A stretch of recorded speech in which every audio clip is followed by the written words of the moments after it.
Christian സമൂഹത്തിന്റെ വേദന വ്യക്തമാക്കി താമരശ്ശേരി രൂപത. കഴിഞ്ഞ 10 വർഷത്തിനുള്ളിൽ 100 ഇരട്ടിയോളം ക്രിസ്ത്യൻ സമൂഹത്തിന് നേരെയുള്ള ആക്രമണങ്ങൾ വർദ്ധിച്ചു എന്നാണ് താമരശ്ശേരി രൂപത പറയുന്നത്. തങ്ങൾ യൂറോപ്പിലേക്ക് പോകണോ എന്ന് ചോദിക്കുന്ന വേദന നമ്മൾ ഓരോ ഇന്ത്യക്കാരും മനസ്സിലാക്കണം. കാരണം നമ്മുടെ മാതൃരാജ്യമാണ്, ഇന്ത്യക്കാരുടെ എല്ലാവരുടെയും മാതൃരാജ്യമാണ്, ഹിന്ദുക്കളുടെയും ക്രിസ്ത്യാനികളുടെയും മുസ്ലിങ്ങളുടെയും മാതൃരാജ്യം. നമ്മുടെ രാജ്യം ഒരു സോവറിൻ സെക്കുലർ സോഷ്യലിസ്റ്റ് ഡെമോക്രാറ്റിക് റിപ്പബ്ലിക്കാണ്. ആ റിപ്പബ്ലിക്കിന്റെ സ്വഭാവം ഒരു കാരണവശാലും ആരെയും വേദനിപ്പിക്കാൻ അനുവദിക്കുന്നില്ല. എന്തായാലും ക്രിസ്ത്യൻ സഭകളുടെ പ്രതികരണം ഒന്ന് കണ്ടിട്ട് നമുക്ക് ആ വാർത്തകളിലേക്ക് പോകാം. പുരോഹിതന്മാർക്കും കന്യാസ്ത്രീകൾക്കുമെതിരെ ഉണ്ടാകുന്ന ആക്രമണങ്ങളിൽ കേന്ദ്ര സർക്കാരിനെ വിമർശിച്ച് താമരശ്ശേരി ബിഷപ്പ് മതം മാറ്റം എന്ന പേരിൽ നിയമം കൊണ്ടുവന്ന ക്രൈസ്തവരെ തകർക്കാൻ ശ്രമിക്കുകയാണ്. ഞങ്ങൾ യൂറോപ്പിലേക്ക് പോകണമെന്നാണ് മോദി സർക്കാർ ആഗ്രഹിക്കുന്നത്. നക്സലൈറ്റുകളുടെ ആക്രമണത്തിനെതിരെ എന്ത് നടപടിയാണ് അമിത്ഷാ സ്വീകരിച്ചത്? അതേ നടപടി ഇവിടെയും വേണമെന്ന് മാർ റെബിജിനിയോസ് ഇഞ്ചനാനിയയിൽ പറയുന്നു. നക്സലൈറ്റ് തീവ്ര ഇടതാണ്, ഈ ബാക്കി ഇവരെ ആക്രമിക്കുന്ന ഹിന്ദുത്വ തീവ്ര വലതാണ്. കോഴിക്കോട് നിന്ന് ചേരുന്നത് ഷഹീദ്, കടുപ്പിക്കുകയാണ് താമരശ്ശേരി രൂപത. തീർച്ചയായും വന്യജീവി ആക്രമണത്തിനെതിരെ താമരശ്ശേരി ഫോറസ്റ്റ് ഓഫീസിന് മുമ്പിൽ ഇന്ന് താമരശ്ശേരി രൂപതയുടെ നേതൃത്വത്തിൽ ഒരു പ്രതിഷേധ പ്രകടനം ഉണ്ടായിരുന്നു.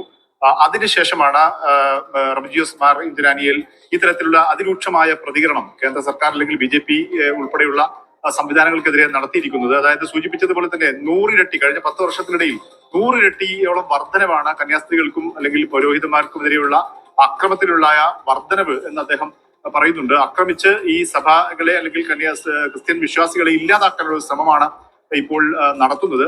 എങ്ങനെയാണോ ഈ മാവോയിസ്റ്റുകളെ നേരിടാൻ അമിത്ഷാ എന്ത് രീതിയിലാണോ അവരെ നേരിടുന്നത് പ്രയോഗിക്കുന്നത്, സമാനമായ രീതിയിൽ ഇത്തരം കന്യാസ്ത്രീകൾക്കെതിരെയും പുരോഹിതന്മാർക്കെതിരെയും അക്രമം നടത്തുന്നവർക്കെതിരെ സമാനമായ നേരിടണം, അവരെ കൈകാര്യം ചെയ്യണം, അവരെ നേരിടണം എന്ന് തുടങ്ങിയ പാകിസ്ഥാനിൽ നിന്നും അവിടെയുള്ള ഹിന്ദു വിശ്വാസികൾക്കെതിരെ അക്രമം നടക്കുന്നു എന്നൊരു പേരിൽ അവർക്ക് ഇന്ത്യയിലേക്ക് പൗരത്വത്തിനുള്ള അനുമതി നൽകുന്നു. സമാനമായ രീതിയിൽ ഈ ക്രിസ്ത്യൻ വിശ്വാസികൾ യൂറോപ്പിലേക്ക് പോകണോ എന്നുള്ള ഒരു കടന്ന ചോദ്യം കൂടി മുന്നോട്ട് വെക്കുന്നുണ്ട്. ആ തരത്തിൽ ഈ ഇപ്പോൾ നടക്കുന്ന സംഭവവികാസങ്ങൾക്കെതിരെ അതിരൂക്ഷമായ വിമർശനമാണ് റെബിജിനിയോസ് മാർ ഇഞ്ചനാനിയുടെ ഭാഗത്തു നിന്നുണ്ടായിരിക്കുന്നത്. അത് വളരെ വേദന തോന്നുന്ന, നമുക്ക് വിഷമം തോന്നുന്ന, വേദന തോന്നുന്ന ഒരു നിലപാടാണ് മുതിർന്ന ക്രിസ്തീയ സഭയിലെ ആൾക്കാർ അങ്ങനെ പറയുന്നത്. നമ്മുടെ രാജ്യം വേദനയോടെ കേൾക്കേണ്ട ഒരു കാര്യമാണ്. അതിനോടനുബന്ധിച്ച് കുറെ വാർത്തകൾ ഇപ്പോ ഇത് ദി വയർ പ്രസിദ്ധീകരിച്ച വാർത്തയാണ്. 834 ആക്രമണങ്ങളാണ് ഇന്ത്യയിൽ ക്രിസ്ത്യാനികൾ 2024 മാത്രം നേരിട്ടത്. 834 ആക്രമണങ്ങളാണ് ക്രിസ്ത്യാനികൾ നേരിട്ടത്. അത് 2023 ഏകദേശം 730 ആയിരുന്നു. അത് 834 വർദ്ധിച്ചു എന്ന് യുണൈറ്റഡ് ക്രിസ്ത്യൻ ഫോറം സൂചിപ്പിക്കുന്നു. ഇത് വേദനിപ്പിക്കുന്ന, വേദനാജനകമായ കണക്കാണ് എന്ന കാര്യത്തിൽ യാതൊരു സംശയവുമില്ല. നമ്മളത് മനസ്സിലാക്കണം. ഇതാണ് ആ കണക്ക്. 2024 വരെ, കഴിഞ്ഞ 10 വർഷത്തിലധികമായി 2024 തൊട്ട് കൂടുന്ന ആക്രമണങ്ങൾ. 2009 150 ആക്രമണങ്ങളായിരുന്നെങ്കിൽ, ഇത് കക്ഷി രാഷ്ട്രീയത്തിന് അതീതമാണ്. അവിടെയാണ് BJP, കോൺഗ്രസ്, CPM എന്നുള്ളതല്ല. നമ്മുടെ ക്രിസ്ത്യൻ സമൂഹത്തിന് സുരക്ഷിത ബോധം നൽകുന്ന രീതിയിൽ വേണം. 2009 150 ആയിരുന്നെങ്കിൽ 2014 അത് 151 ആയിരുന്നെങ്കിൽ 2024 ആകുമ്പോൾ അത് 834 ഏകദേശം കണക്ക് പ്രകാരം 600% വർധന. ആ രീതിയിൽ പറയുന്നത് ഏറ്റവും വിഷമകരവും വേദനാജനകവുമാണ്. ഈ വിഷയം സീരിയസ് ആയി മനസ്സിലാക്കിയില്ലെങ്കിൽ നമ്മൾ എങ്ങനെയാ ശരിയാകുക? ഇത് ശ്രീകണ്ഠൻ നായർ സാറിന്റെ ഇന്നത്തെ വാർത്ത കപ്പിയാരെ അടിച്ച വാർത്തയാണ്. ഒഡീഷയിലെ ജലേശ്വറിൽ മലയാളി വൈദികർക്കും കന്യാസ്ത്രീകൾക്കും നേരെ ഉണ്ടായ ബജറംഗ് ദൾ ആക്രമണത്തിൽ പ്രതിഷേധം ശക്തമാകുന്നു. സംഭവത്തിൽ ഇതുവരെയും ആർക്കെതിരെയും കേസെടുത്തിട്ടില്ല എന്നും കൂടി നമ്മുടെ വാർത്താ സംഘം റിപ്പോർട്ട് ചെയ്യുന്നു. ഗ്രാമവാസികളുടെ ആണ്ടു കുർബാനയ്ക്ക് എത്തിയപ്പോഴാണ് വൈദികരും സംഘവും ആക്രമിക്കപ്പെട്ടത്. ഒഡീഷയിലെ ബാലസോറിൽ നമ്മുടെ വാർത്താ സംഘമുണ്ട്. ശ്രീനാഥ് ചന്ദ്രൻ തത്സമയം ചേരുന്നു. Sreenath, good morning. ബാലസോറിലെ ജീവിത സാഹചര്യമൊക്കെ എങ്ങനെയുണ്ട്? അതിനുശേഷം ഈ ആക്രമണത്തെ കുറിച്ച് തീർച്ചയായും കുറച്ചു ദിവസങ്ങൾക്ക് മുമ്പാണ് ഛത്തീസ്ഗഡിൽ സമാനമായ ഒരു സാഹചര്യത്തിൽ വാർത്താ റിപ്പോർട്ടിങ്ങിനായി പോയത്. അത് കഴിഞ്ഞ് മടങ്ങി മുംബൈയിലേക്ക് എത്തി ഏതാനും ദിവസങ്ങൾക്കകമാണ് ഇപ്പോൾ ഒഡീഷയിൽ സമാനമായ മറ്റൊരു സംഭവം ഉണ്ടായിരിക്കുന്നത്. ഞാനിപ്പോൾ ഉള്ളത് ബാലസോറിലെ ജാലേശ്വറിലാണ്. ഇവിടെയുള്ള വൈദികർക്കും കന്യാസ്ത്രീമാർക്കുമാണ് ഈ തരത്തിലൊരു ആക്രമണം നേരിടേണ്ടി വന്നത്. അവർ നമ്മോടൊപ്പം ഉണ്ട്. ഫാദർ ലിജോ നിരപ്പേലും ഒപ്പം കന്യാസ്ത്രീമാരും അവരോടൊപ്പം വന്ന് ഉണ്ടായിരുന്ന കപ്പ്യാരും ഈ നമ്മോടൊപ്പം ഈ റബ്ബറിന്റെ വില പറഞ്ഞ് പരിഹസിക്കുകയല്ല, ബഹുമാനത്തോടെ വേദനയോടെ കേൾക്കുകയാണ് ചെയ്യേണ്ടത്. ഫാദർ ലിജോയിലേക്ക് നമുക്ക് പോകാം. ഫാദർ, അന്ന് എന്താണ് യഥാർത്ഥം? അത് എന്താ അറിയോ, അത് നമ്മളെല്ലാം വേദനയോടെയും വിഷമത്തോടെയും കേൾക്കേണ്ട ഒരു കാര്യമാണ്. ശരി, കേൾക്കുമ്പോ എനിക്ക് അന്ന് സാധാരണ ഞങ്ങളുടെ ജാലേശ്വർ പാരീഷിന്റെ കീഴിലുള്ള ഒരു വില്ലേജ് ആണ് ഗംഗാധർപൂർ എന്ന് പറയുന്നത്. മാസത്തിൽ ഒരിക്കലെങ്കിലും ഞങ്ങൾ പോകാറുണ്ട്. ഞങ്ങൾക്കൊരു 9 ഫാമിലീസ് ഉണ്ട്. അവിടെ പോയി പ്രാർത്ഥനയൊക്കെ ചെല്ലാറുണ്ട്. അപ്പം അവർക്ക് എന്തെങ്കിലും ആവശ്യം ഉണ്ടെങ്കിൽ അവർ നമ്മളെ വിളിക്കും. ഇത് ഒരു ഫാമിലിയിലെ 2 ബ്രദേഴ്സിന്റെ ചരമവാർഷിക ദിനമായിരുന്നു. അപ്പോൾ കുർബാന അർപ്പിക്കാൻ വേണ്ടി അവർ ക്ഷണിച്ചു. 5 മണിക്കായിരുന്നു കുർബാന വെച്ചിരുന്നത്, 5:30. പക്ഷെ അന്ന് നല്ല മഴയായിരുന്നു. 4 മണിക്ക് 4:30 ഒന്നും ഇറങ്ങാൻ പറ്റില്ല. പിന്നെ അവര് വിളിച്ചു പറഞ്ഞു ഭയങ്കര മഴയാണ്. ഇവരൊക്കെ പാടത്ത് ഈ ഞാറ് നടുന്ന ആ സമയമായിരുന്നു. അപ്പം ആൾക്കാരൊന്നും എത്തിയിട്ടില്ല. അവർ കുറച്ച് താമസിച്ച് വരാമെന്ന് ചോദിച്ചു. അങ്ങനെ ഞങ്ങൾ ഇവിടുന്ന് 5 മണിക്ക് ഇറങ്ങി. 6 മണിയായപ്പോ അവിടെ എത്തിക്കുള്ള ആൾക്കാരൊന്നും അധികം ഇല്ലായിരുന്നു. അപ്പോ അങ്ങനെ എല്ലാവർക്കും വേണ്ടി വെയിറ്റ് ചെയ്ത് 7 മണിയായപ്പം ഞങ്ങൾ കുർബാന അർപ്പിച്ചു. അവരുടെ ഈ സമാധി അവരെ അടക്കിയിരിക്കും തൊട്ട് പറമ്പത്തിന് അവിടെയൊക്കെ പോയി പ്രാർത്ഥിച്ച് പിന്നെ അവര് ഞങ്ങൾക്ക് വേണ്ടിയും ഞങ്ങൾക്കും പിന്നെ അവിടുത്തെ ഉള്ള ആൾക്കാർക്കും വേണ്ടി അവർ ഭക്ഷണം ഒരുക്കിയിട്ടുണ്ടായിരുന്നു. അപ്പൊ അതൊക്കെ ഭക്ഷണമൊക്കെ കഴിച്ചു. പിന്നെ ഞങ്ങളുടെ ചർച്ചിന്റെ ജൂബിലിയാണ് ഈ വർഷം, ഗോൾഡൻ ജൂബിലി 50 years. അപ്പൊ അതെങ്ങനെയാ നടത്തേണ്ട ആലോചിക്കാറുണ്ട്. അപ്പം അവരുമായിട്ട് ഇരുന്ന് ജൂബിലി ആഘോഷത്തിന്റെ കാര്യമൊക്കെ ഒന്ന് ആലോചിച്ചു. അങ്ങനെ 9 മണിയായി. 9 മണിയായി ഞങ്ങള് വില്ലേജിൽ നിന്ന് മടങ്ങി വന്ന് ഞങ്ങളുടെ വണ്ടി ഒരു അല്പം ദൂരെയാണ്, ഒരു 200 മീറ്റർ അകലെയായിരുന്നു ഇട്ടിരുന്നത്.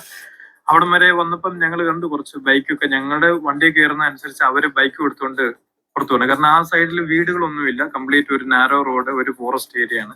അപ്പൊ അവിടെ ബൈക്ക് വന്ന് നിൽക്കേണ്ട ഒരു കാര്യമൊന്നുമില്ല. അപ്പൊ ഞങ്ങൾക്ക് ഡൗട്ട് തോന്നിയപ്പോ ഞങ്ങളെ വണ്ടി വരെ ആക്കാമെന്ന് 2-3 ലേഡീസും ഇതും ഉണ്ടായിരുന്നു. അവരോട് പറഞ്ഞു കുറച്ച് ആൾക്കാർ, നമ്മുടെ ആൾക്കാരൊന്ന് വിളിക്കുക, കാരണം എന്തോ ഒരു പ്രശ്നം മുമ്പിലുണ്ടെന്ന് ഞങ്ങൾക്ക് തോന്നി. അപ്പൊ അവരും ഞങ്ങളുടെ കൂടെ വന്നു. അവര് വണ്ടിയുടെ മുമ്പിലായിട്ട് അവര് അവിടെ മുമ്പോട്ട് നടന്നു. കുറച്ച് കഴിഞ്ഞപ്പോ ഞങ്ങൾ അവരെ ക്രോസ് ചെയ്ത് ഇച്ചിരി മുമ്പോട്ട് അങ്ങ് പോയി. കുഴപ്പമില്ലല്ലോ എന്ന് ഓർത്തുണ്ട്. ഉടനെ ഒരു വലിയൊരു ഇരുട്ടുള്ള ഒരു സ്ഥലത്ത് ഇവര് ഒരു 80-100 പേര് അവിടെ ഉണ്ടായിരുന്നു ആ സമയത്ത്. അപ്പൊ അവര് ഞങ്ങളുടെ ഭായിയാണ്, ദുർജോഭായി ആയിരുന്നു. ആള് ബൈക്കേലായിരുന്നു പോയിരുന്നത്. കാരണം ആളായിരുന്നു ഞങ്ങൾക്ക് ഈ രാത്രിയാകുമ്പോൾ വഴിയൊക്കെ ഒന്ന് കാണിച്ചു തരാനൊക്കെ ആള് ബൈക്ക്. പിന്നെ അനുസരിച്ച് ആളുടെ ഹൗസ് ദൂരെയാണ്. അപ്പൊ ആള് മുമ്പിൽ ബൈക്കിൽ പോയി, ഞങ്ങൾ പുറകെ വണ്ടിയിൽ പോയിരുന്നു.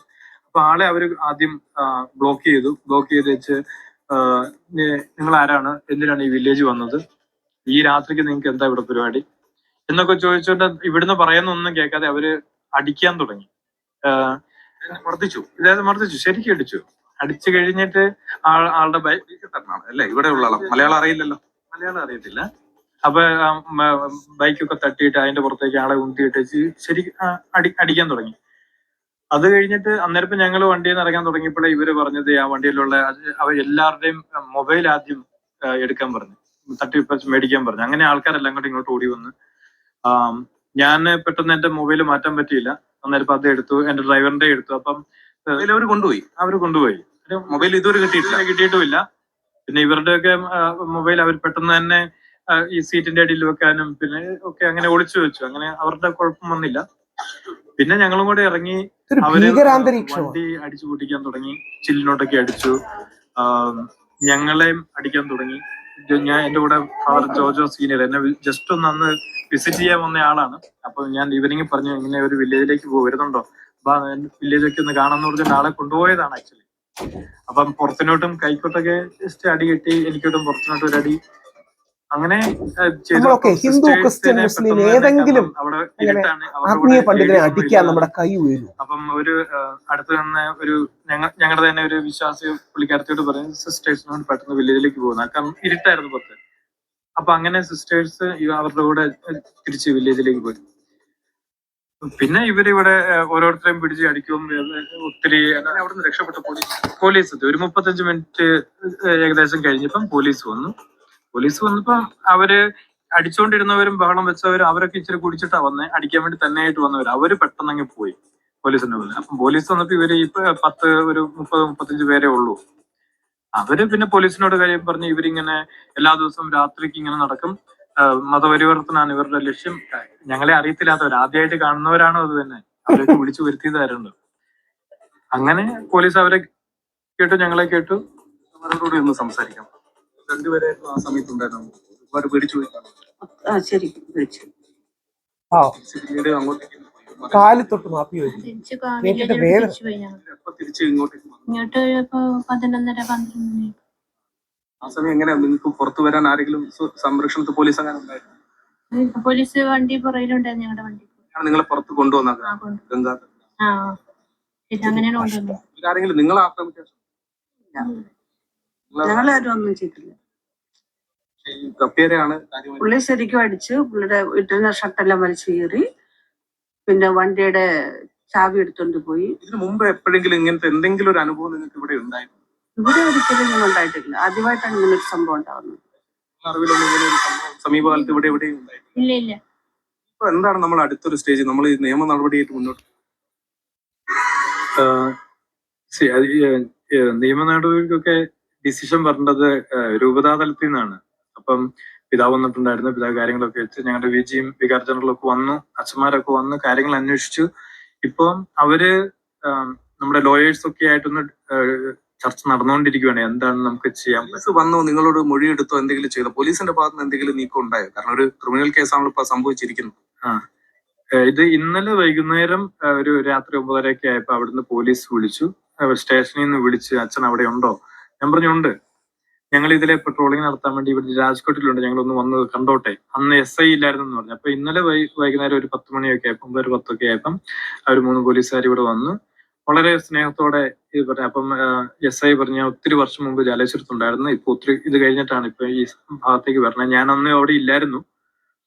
അങ്ങനെയൊക്കെ പറഞ്ഞപ്പം അവര് വേറെ ഒന്നും ചോദിച്ചു, എല്ലാം ഓക്കെ അല്ലേന്നും ഇങ്ങനെ ചോദിച്ചു. അപ്പൊ ഞങ്ങളിങ്ങനെ പറഞ്ഞു, ഞങ്ങള് കാരണം ഇവരുടെ ഒരു മൊഴി മാത്രമാണ് മറ്റുള്ള ബജറംഗ് ദൾ ഗ്രൂപ്പിന്റെ വാട്സപ്പും ഫേസ്ബുക്കും വീഡിയോ ഒക്കെയാണ് ഇവിടെ ജനങ്ങളുടെ ഇടയ്ക്ക് ഇവിടെ ഇങ്ങനെ നടക്കുന്നത്. അപ്പൊ നമ്മുടെ എന്താ സത്യസ്ഥിതി എന്ന് ഇവർക്ക് അറിയത്തില്ല. അപ്പൊ ഞങ്ങൾ പറഞ്ഞു, ഞങ്ങൾ എന്താ സംഭവിച്ചതെന്ന് നാളെ എഴുതിക്കൊണ്ട് വരും നിങ്ങളുടെ അടുത്തേക്ക്. അപ്പൊ കൊടുക്കുമോ? അങ്ങനെ ഇന്ന് കൊടുക്കും എന്ന് പറഞ്ഞു. പരാതിയായിട്ട് എഴുതി കൊടുക്കുന്നു. പരാതിയായിട്ടെന്ന് പറഞ്ഞാൽ പരാതിയായിട്ട് എഴുതി കൊടുത്തേച്ച് ഇത് നിങ്ങളുടെ ഇൻഫർമേഷന് വേണ്ടിയാണ് എന്ന് പറഞ്ഞുകൊണ്ടാണ് കൊടുക്കുന്നത്. കാരണം FIR ഫയൽ ചെയ്യണോ വേണ്ടയോ എന്നുള്ള ലീഗൽ പ്രോസസ്സും കോംപ്ലിക്കേഷൻസ്. പിന്നെ ഞങ്ങളൊരു മൈനോറിറ്റിയാണ് ഇവിടെ.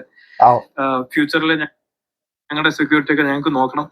അപ്പൊ അങ്ങനെ അതൊരു എന്താ അറിയാമോ, അങ്ങനെ നമ്മുടെ ന്യൂനപക്ഷ സമൂഹം വേദനിക്കുന്നത് നമ്മുടെ ഓരോ ഇന്ത്യക്കാരന്റെയും ഹൃദയത്തിലേക്ക് നടിയാണ്. നമ്മളൊരു സ്വതന്ത്ര പരമാധികാര മതസൗഹാർദ്ദ ബഹുസ്വര രാജ്യമാണ്. ഇനി മതേതരത്വം എന്ന് വിളിച്ചാലും മതസൗഹാർദ്ദം എന്ന് വിളിച്ചാലും ബഹുസ്വരത എന്ന് വിളിച്ചാലും പ്രശ്നമില്ല. അങ്ങനെ ഭീഷണി കൂടും, ചാൻസ് ഉണ്ട്, ഞാൻ ഇല്ല എന്ന് പറയുന്നില്ല. ഭീഷണി കൂടാൻ ചാൻസ് ഉണ്ട്. അതുകൊണ്ട് കേസ് കൊടുക്കണോന്ന് ആലോചിക്കുകയാണ്. അപ്പോൾ അതാണ് എത്രമാത്രം വേദനിക്കുന്നതാണ്. ഓരോ ഇന്ത്യക്കാരനും വേദനയോടുകൂടി നമ്മുടെ ക്രിസ്ത്യൻ സമൂഹത്തെ പിന്തുണയ്ക്കേണ്ട അവസരമാണ്.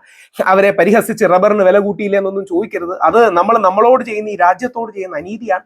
പൂർണ്ണമായും ക്രിസ്ത്യൻ സമൂഹത്തിന് പിന്തുണ ഈ അവസരത്തിൽ അർപ്പിക്കാൻ ക്രിസ്ത്യൻ വിദ്യാഭ്യാസ സ്ഥാപനങ്ങളിൽ പഠിച്ച കോടിക്കണക്കിന് വ്യക്തികൾ ഒരാളെന്ന രീതിയിൽ, അല്ലെങ്കിൽ അവരോട് ഐക്യദാർഢ്യം പ്രകടിപ്പിക്കുന്ന ഒരു വ്യക്തി എന്ന രീതിയിൽ, മതസൗഹാർദ്ദ ഇന്ത്യയിൽ വിശ്വസിക്കുന്ന ഒരു വ്യക്തി എന്ന രീതിയിൽ അവർക്ക് പ്രണാമം അർപ്പിക്കുന്നു, പിന്തുണ അർപ്പിക്കുന്നു.